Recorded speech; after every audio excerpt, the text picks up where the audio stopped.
Olá, bom dia a todos. Nós somos da turma do 8º A e vamos vos apresentar um Kamishibai, que é um teatro de papel, e em comemoração aos 500 anos do nascimento de Luís Vaz de Camões. Obrigada a todos, espero que gostem.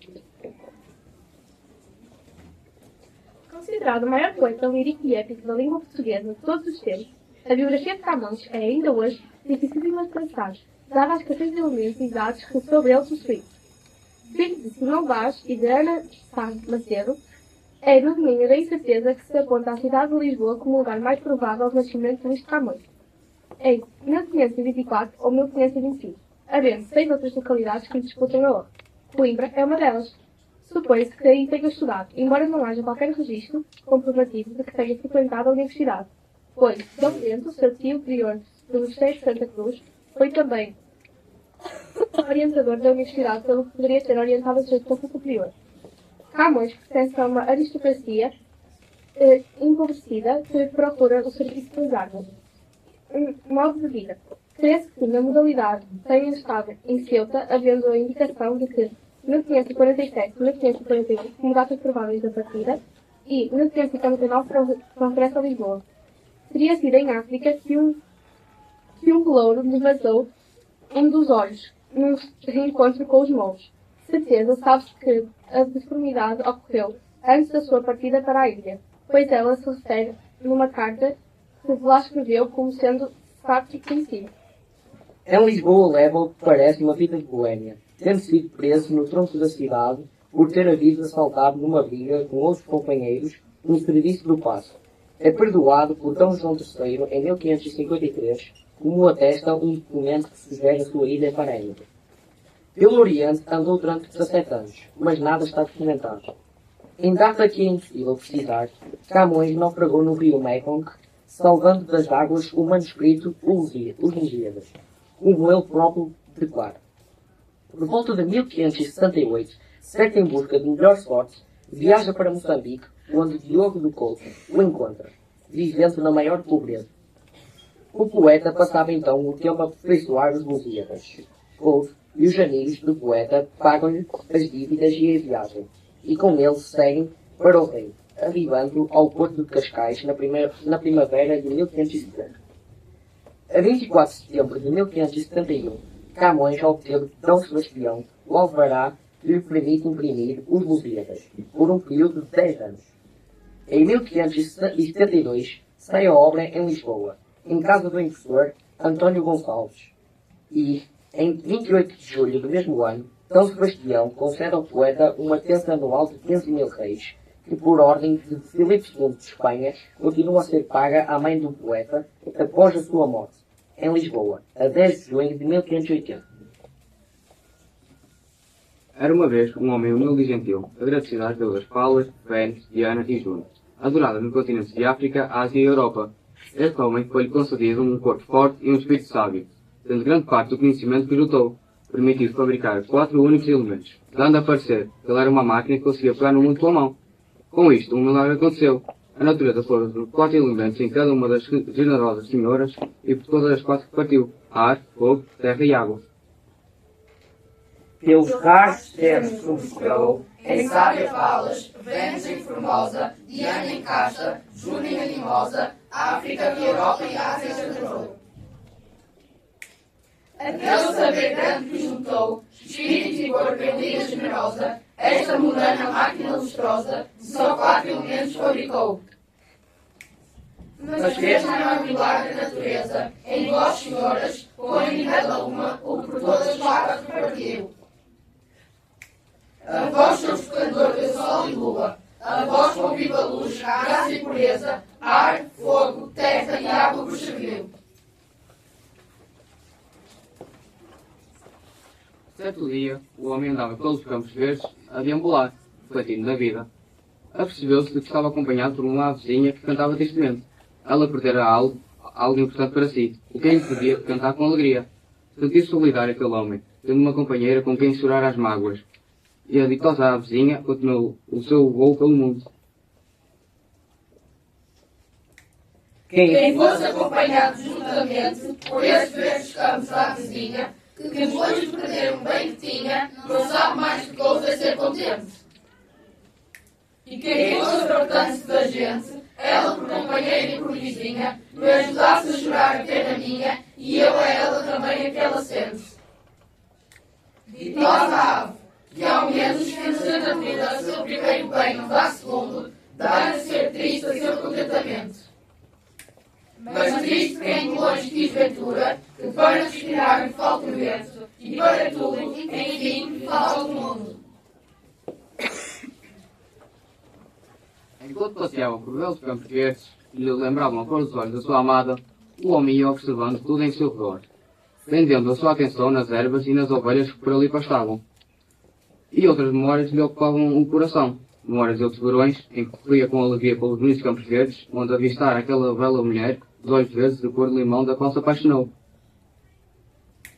Verdes são os campos, de cor de limão, assim são os olhos do meu coração.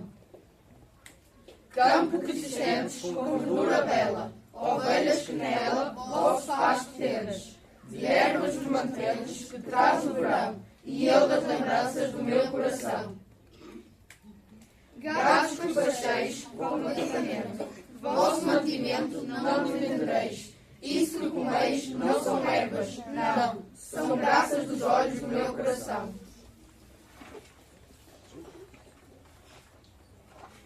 E a ditosa ave, o que lhe aconteceu? Ela subiu tão alto que se aproximou da Apolo e das 9 musas. Confidenciou-lhes o amor tão brilhante como o sol ao meio-dia tomou aquele homem vendo a pastora dos olhos verdes. Contou-lhes que ele procurava escrever uma canção, um poema, onde cada palavra era uma luz dessa paixão. Mas, quando não se esperava, uma flecha invisível, vindo do próprio amor, feriu os olhos de quem amava, fazendo-os sangrar como rios de dor. O que era um dia claro, tornou-se uma noite profunda. O sol escondeu-se e a lua pálida chorava no céu. Onde antes havia alegria, estava agora apenas uma sombra fria, e um fio de esperança tão frágil que parecia querer morrer com o último sopro do vento. Apolo e as 9 musas, descantando com dourada lira, me influíam da suave harmonia que faziam, quando tomei a pena, começando. Ditoso seja o dia e a hora, quando tão delicados olhos me feriam. Ditosos os sentidos que se irradiam, estar-se em seu desejo transpassando. Assim cantava, quando a brilhou à volta da esperança, que corria tão ligeira que quase era invisível. Converteu-se em noite e claro dia, e se alguma esperança me ficou, será o maior mal, se for possível. Apesar de saber que está a ser enganado pelo amor, escolhe acreditar nas promessas doces e ilusórias que lhe são feitas, mesmo vendo com clareza os danos que esse amor causa. Prefere escutar as palavras confortantes em vez de aceitar a dor. Segue pelo desejo e pela esperança de mudança, entrega-se ao sofrimento como se fosse inevitável. Duvida de si mesmo, confunde-se e aceita o engano conforme ele pensou. No fundo, sabe a verdade, mas escolhe o sonho em vez da realidade. Esse amor, embora cruel, ainda o faz sentir-se vivo, e assim, perdido entre a razão e a paixão, continua a amar. Bem sei, meu amor, que é certo que receio, mas tu, por pouquíssimas capuras, de manhoso me negas e me juras, nesse teu arco de ouro, e eu te creio. A mão tem metida no meu seio, e não vejo os meus danos às escuras, porém por frias tanto e bem seguras, que me digo que minto e que me enleio. Nem somente consigo neste engano, mas ainda te agradeço, e a mim nego tudo que vejo e sinto no meu dano.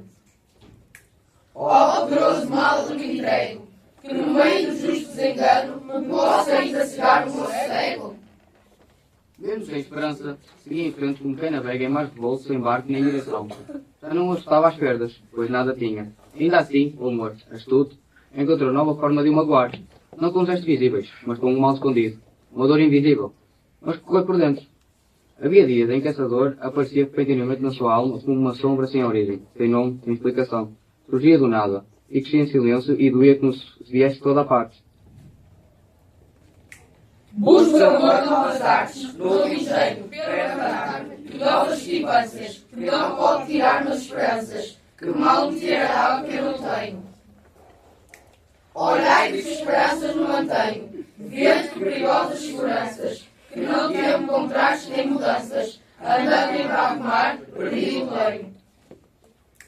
Mas, enquanto não pode haver gosto, onde a esperança falta, lá nos esconde amor no mal, que mata e não se vê. Que dias há na alma que tem gosto, não sei quê, que nasce não sei onde, vem não sei como e dói não sei porquê. Corria, sempre corria, atrás de um bem que nunca se deixava tocar. Uma miragem que recuava a cada passo. Cada esforço, cada gesto, era um golpe de esperança em vão. Sabia, no íntimo, que possivelmente jamais alcançasse aquilo que procurava. Mas ainda assim não parava. Era o próprio desejo que o mantinha vivo. Mesmo que o deixasse exausto, o pior não era a distância, mas sim o silêncio. Aquilo que perseguia talvez nem existe fora do seu coração.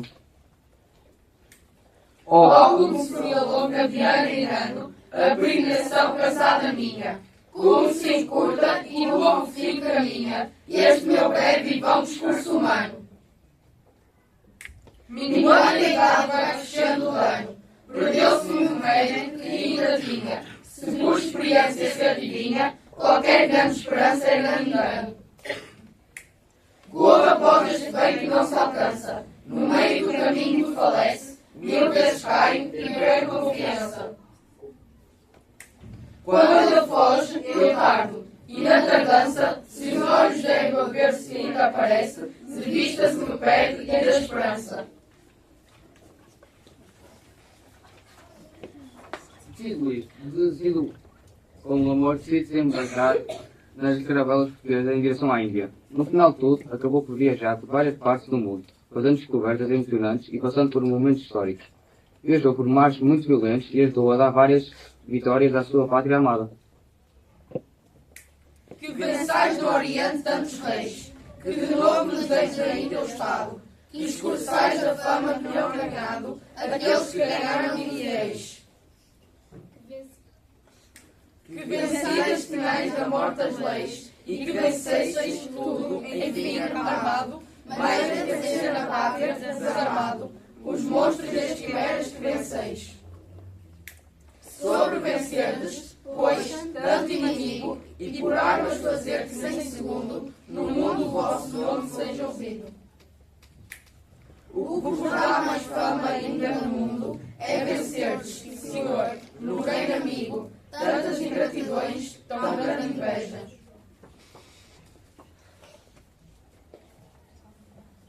Foi nesta viagem que este homem escreveu um dos livros mais famosos de Portugal, Os Lusíadas, e por isso sabemos que esta pessoa é Luís Vaz de Camões. As armas e os barões assinalados, por ocidental praia lusitana. Por mares nunca dantes navegados, passaram ainda além da Taprobana. Em perigos e guerras esforçados, mais do que prometia a força humana. E entre gente, remota edificaram, novo reino que tanto sublimaram. E também as memórias gloriosas daqueles reis que foram dilatando. A fé, o império e as terras viciosas, da África e da Ásia, andaram devastando. E aqueles que por obras valerosas se vão da lei da morte militando, cantando, espalharei por toda a parte, se a tanto me ajudar o engenho e arte. Cessem o sábio grego e troiano, as navegações grandes que fizeram. Calce de Alexandre e Trajano, a fama das vitórias que tiveram. Que eu canto, o peito ilustre lusitano, a quem Neptuno e Marte obedeceram. Cesse tudo que a musa antiga canta, que outro valor mais alto se levanta.